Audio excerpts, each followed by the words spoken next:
Howdy doody YouTubers, it's Chunky Crops here, another edition of the kitchen garden.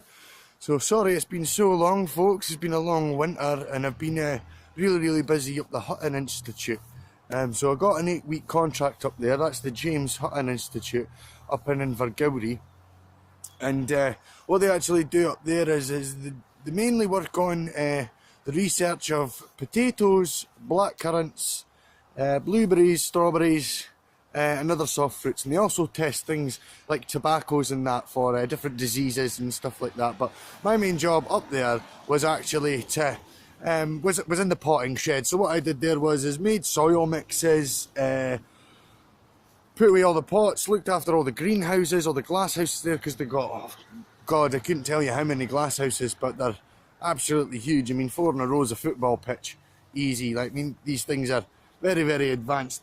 Anyway, so I'll tell you more about the things I did up there and the things I learned as the year goes on, because funnily enough, this is the start of the growing season. So I'm going to get across here, because what we're actually going to be doing today is putting in some potatoes. Now, a lot of people will be saying this is really early, alright, but I've got positive thinking in mind. So what we're going to do is, I'm going to put these away. Now, today we're going to be doing it in containers. So, different than putting them in the ground. We're going to be trying some other stuff in the ground this year. So I'm going to be trying these. Now, this is a 90-litre pot. You can get these online and delivered to your house for about $7.99 each. I've got about 4 of them this year. So if you haven't seen last year's videos and that on how to chip potatoes, these are quite small chips and stuff, but what we've got here is some old potatoes. You can buy seed potatoes if you want from loads of different shops like Sutton's online and things like that. But yeah, if you want to just grab some old potatoes, put them away in a dark cupboard, maybe in a paper bag. I get the big sacks of potatoes, so I just use the bottom of the bag. Yeah, what you'll do is you'll start to see these little roots, these little sprouts popping out. So that's starting to chit. You can leave them a bit longer, but I like to do them just as they're chitting. I like to get them in the soil as quickly as I possibly can. So I've got 3 in here. Now, just going to pop that up, push this down as hard as I can so you can see. So what I've done is I've made a soil mixture out of some perlite. Now, perlite is these little white stones that crumbles away. And what it is that's good for water retention. So it's to try and disperse the water evenly, to make sure that things don't get waterlogged or anything like that.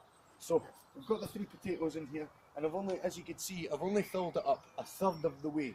Alright, because it's just kind of like what you do in your trenches and stuff. You want to dig about nearly about a foot down to put your potatoes in, just to protect, depending on how well your soil is, how deep your soil goes. Some people like to put them a half a foot down so that the potatoes go lower, but this way what happens is the shoots come up and all the potatoes will be in and around the whole space. What we want to try and do is them to get to touch the pot, the roots to touch the pot and come back in on themselves and then start to get really fat.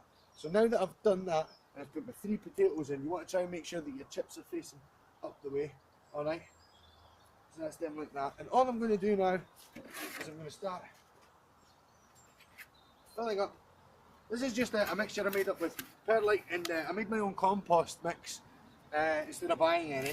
So what I did was, 18 months ago, I just put some grass trimming, some sand, a little bit of garden compost, and quite a lot of chicken manure, and put it into a bag and let it ferment for 18 months. So, just filling up pots, tipping this over. If you can riddle the stones out and things like that and get rid of them all, do that.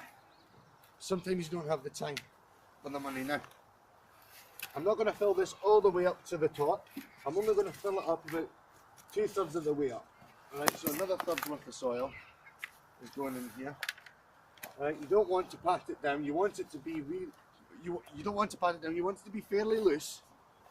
Alright. Any big things you can see away. You want quite a lot of organic matter, which is just like, you know, greens. You should be making your own compost. We've got a stupid thing here now. The council's charging you £25 per brown bin. So if you don't have to use it, don't use it. Don't do it. I think you can get rid of all your garden waste in the garden. Alright, that's kind of the main deal here. So I've got that filled up quite a good bit now. Any bits of crap you can see, get rid of it. Alright, so I'm going to water this in a little bit, just a little bit of water, alright, because it's not like it's not going to rain here in Scotland. Now, it is only early February, so we might get another frost, but if you're doing it in 90 litre pots, and there is quite a lot of soil there, hopefully the middle shouldn't get frozen, alright, if you put enough soil in here. Speaking of that, I might just add a little bit more, just to be in hindsight. I don't want to go, well guys, it got frozen again, because I'm just an idiot. So, just adding a little bit more.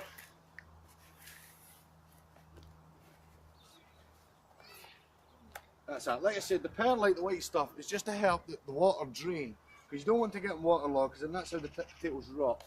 Now, I like doing this. You can do a bagged compost, you know what I mean, it's quite easy just to, tip it in, but I would always make your mix. You can maybe add some fertiliser. Like I said, there's organic green matter into the compost mix I made with the grass cuttings here, look, it's all rotten and moulded. It's kind of like peat in a sense. You're just making your own mix. So that is how to do potatoes in a container. It's kind of like making your own little farm in a tub. Okay, so that's it today, guys. It's quite a quick video. Like I said, it was just a quick introduction into the year. Now we've got lots and lots and lots of the filming that we're going to be doing, because we're going to be doing a lot of fruit this year. So apples, blackcurrants, raspberries, all that sort of stuff. So yeah, until the next time, guys. Howdy doodly.